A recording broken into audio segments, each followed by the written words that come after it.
Hey, yeah, so let me tell you something. I went to Davenport, Iowa with him, and he told stories for 2,000 miles.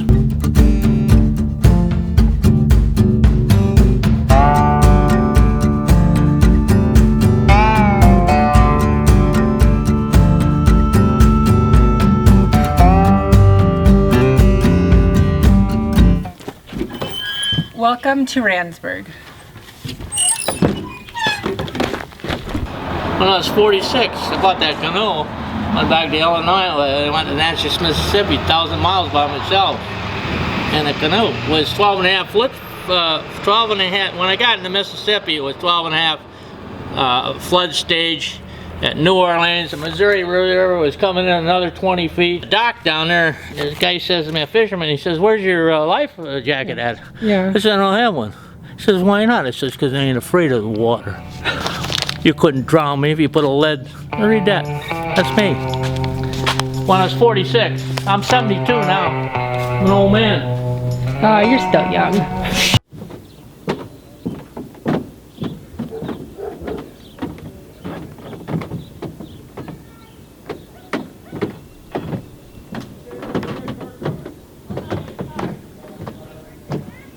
Where whatever you call it hits the cord, and that's how this is drilled. And it has to be 20% down. This doesn't count because this is not for sale. It's not. It's just junk that I made. See your shadow. Looks pretty cool. I love shadow photos. I have a collection of my family, and I can't. Yeah. My kids were born. I started taking shadow photos. Can't find the box. It's frustrating. Would you be okay being in a photo? Yeah, I'm fine. Yeah? Just where am I? Maybe like face me from here. Yeah. Get the light. Turn a little more. Yeah, like that. Okay. Oh yeah, I'm looking up there at them. Yep, just like that. That's perfect. You get a few more. Yeah, I'm not smiling because I don't have my teeth in yet. Yeah. Yeah, that's good.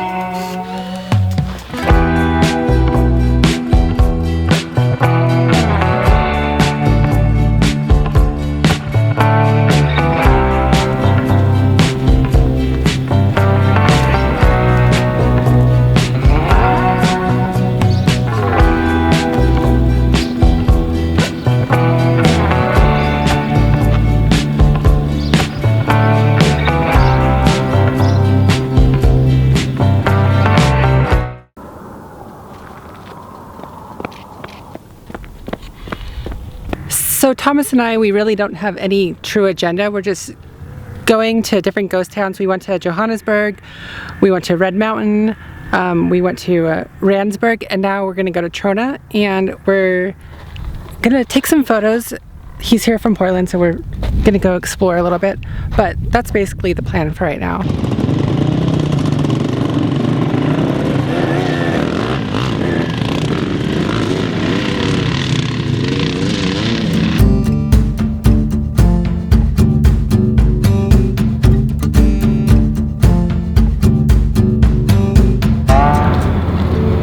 We're in Trona.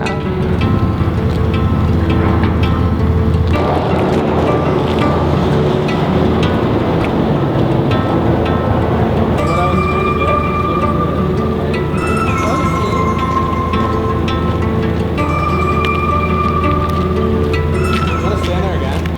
13 years in this town. And I was I'm a hippie I'm a burnout from the 60s. That's what my girlfriend used to call me. Yeah. I was in the Haight-Ashbury at the end of that. Oh yeah. I was in Berkeley on Telegraph Avenue. I lived in San Francisco. You did? Yeah. You were over in Berkeley on Telegraph? Do you know like Presidio, that area? Oh yeah. Yeah, I lived over there. Yeah. Well, I was there in 68. I was there in 67 when I seen Jimi Hendrix. And I said, when I get out of the service, I'm coming out. Yeah.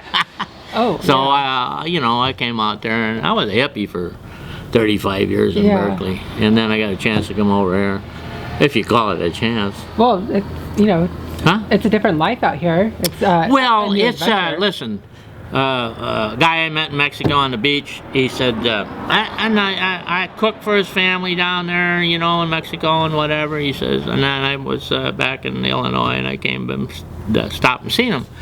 He says, I got a deal for you. I lived in Berkeley, and he says, I have a house in Trona. I said, I heard you did. And I said, I've probably been through there. I rode motorcycles for 50 years. And he says, you can live there and I'll pay the utilities. I just need somebody to watch the house so they don't burn down, break the windows out and all that shit. Yeah. So we came up here. First day I got here, we're in the kitchen. This is Pioneer Point up here. The wind come up on a weird angle that it never does, and this white shit out here blew. That's the garage right there, and we're sitting in the house. You couldn't see that car. You couldn't see the garage. I said, I don't know if I can live here. He says, this is very rare. Yeah. So anyway, we went back to LA, and then I said, give me them keys. I'll go up there and stay for a month, see if I can. So I said, well, here's your chance to get out of Berkeley. And I don't have no money. Yeah. I'm 72 years old. I never paid taxes. Yeah. I mean, since '68, I've never filed. And people go, well, didn't you work? I said, yeah, I worked. Shit. I cut trees, swung around a rope 80 feet off the ground with a chainsaw, at trucks, cut up scrap, disassembled diesel motors from ships that were, you know, I mean, from World War II up there in the Bay, and, you know, built houses, dug foundations and all that. I just never paid taxes. So I don't get nothing. Yeah. I mean, I can understand that. Yeah, you of don't course. pay it, you don't get nothing. Yeah. That's where I'm at. I don't get a dime. I don't get SSI. I don't get, you know, free lunch shit or, you know, food stamps. Or Yeah. I don't get nothing. I don't get a dime. There's nothing in the mailbox for me. Go in those rooms. They're pretty cool. Where? And the ones over there. We're in Trona right now. We're in an abandoned hotel looking at what has become of it. Yeah, so Thomas and I have been talking with locals in Johannesburg, Randsburg, and Trona. So this is one of the hotels.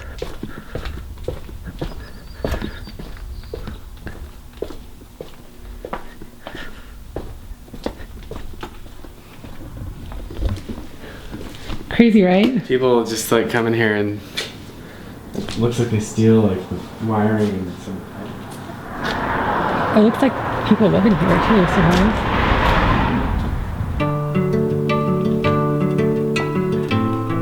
It looks like the roof caved in this one here.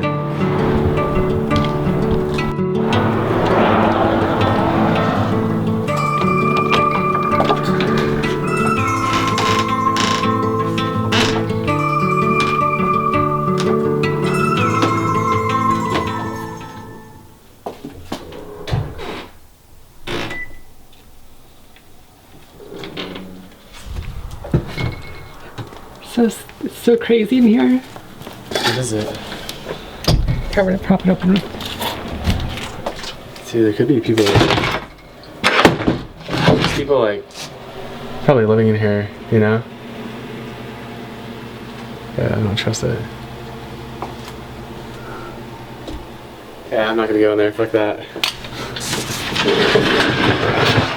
It's kind of scary, this one.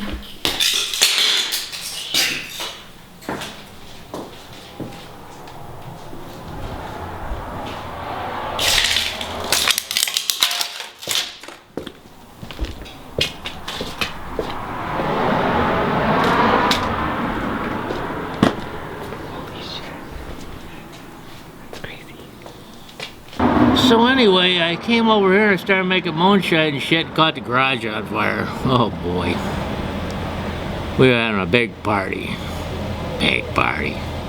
And somebody pulled that hose out of that jug, man, and it was on the floor and started the garage on fire. Oh, wow. I think I know who did that, but anyway. And it ended up, nothing happened to me. I'm just on the internet. You know, as a supposed criminal, you know what I mean? Yeah. These assholes from Riverside, some newspaper came up here. And I have no offense, I'd like to beat the hell out of the guy that put that on the internet. Yeah. And he's some punk from a newspaper.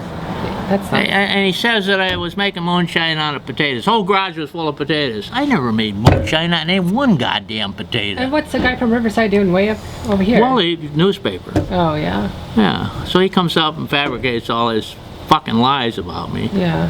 You know? Sorry.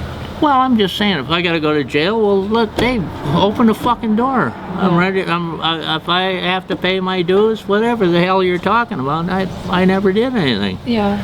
I may not never got prosecuted for anything. The cop says, you know, I don't know what to do. He's the sheriff from here. Yeah. Officer Grimm. Oh. I don't know what to do. I said, well, why the hell don't you get in your squad car and go home? Yeah. You know, he says, well, I'm an officer of law. I have to do something. 22 gallons of 180 proof moonshine. I put it down the, I didn't know the law, I put it down the septic tank. Oh. The cop says, Officer Grimm says, well, where's the moonshine at? I said, put it in the septic tank. You did what?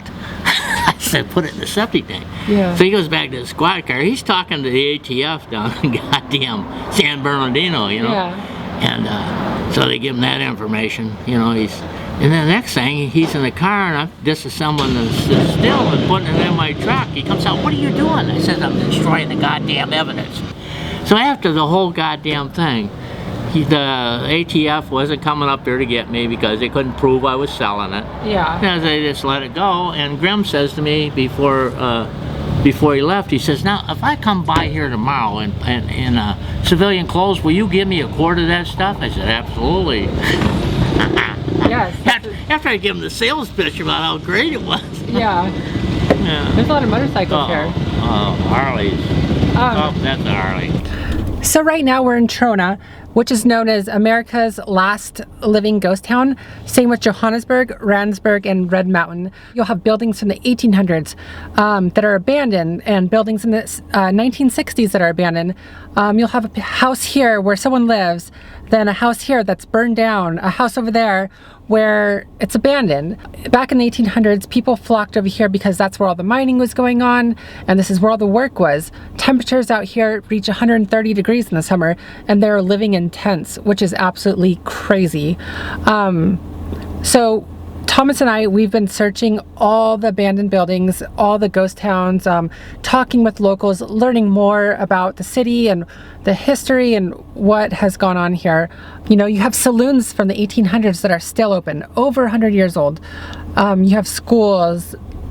You have people from all over the world who migrated here and work here, and it's half ghost town, half living. So you have, it's America's last living ghost towns, basically. I've been to Bodie. Bodie is a complete dead ghost town. The only people that live there are the rangers throughout the year. And this ghost town here is, you know, like I said, half living, half dead. So,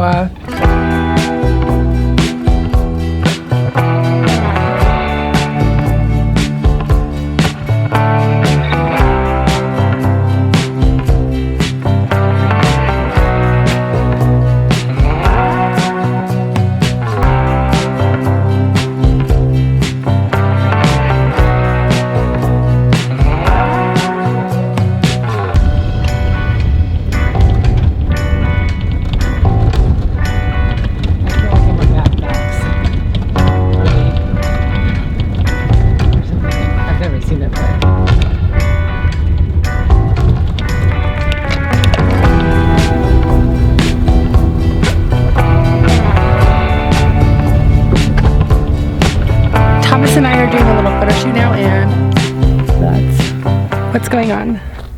It's crazy over here. It's called Pinnacles of, I forgot what it's called. Pinnacles of Boron? No. But basically this looks like something out of Star Wars.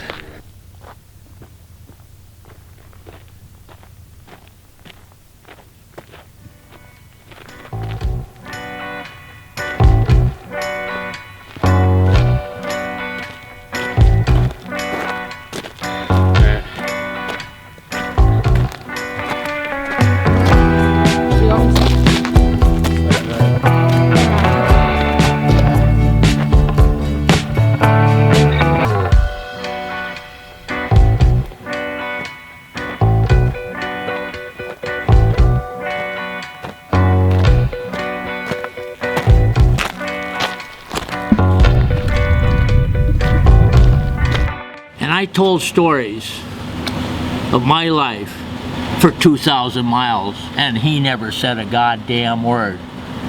Okay? Because the stories were so interesting that he just, you know, I mean, we just traveled and I told him my life for 2,000 miles.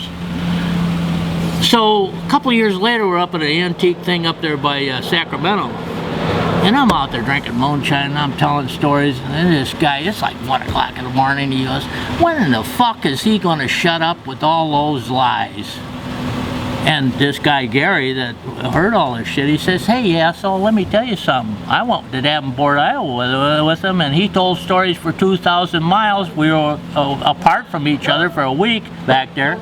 And then we drove back to California, and he told stories for 2,000 more miles, and he never told the same story twice. Okay? I lived a life.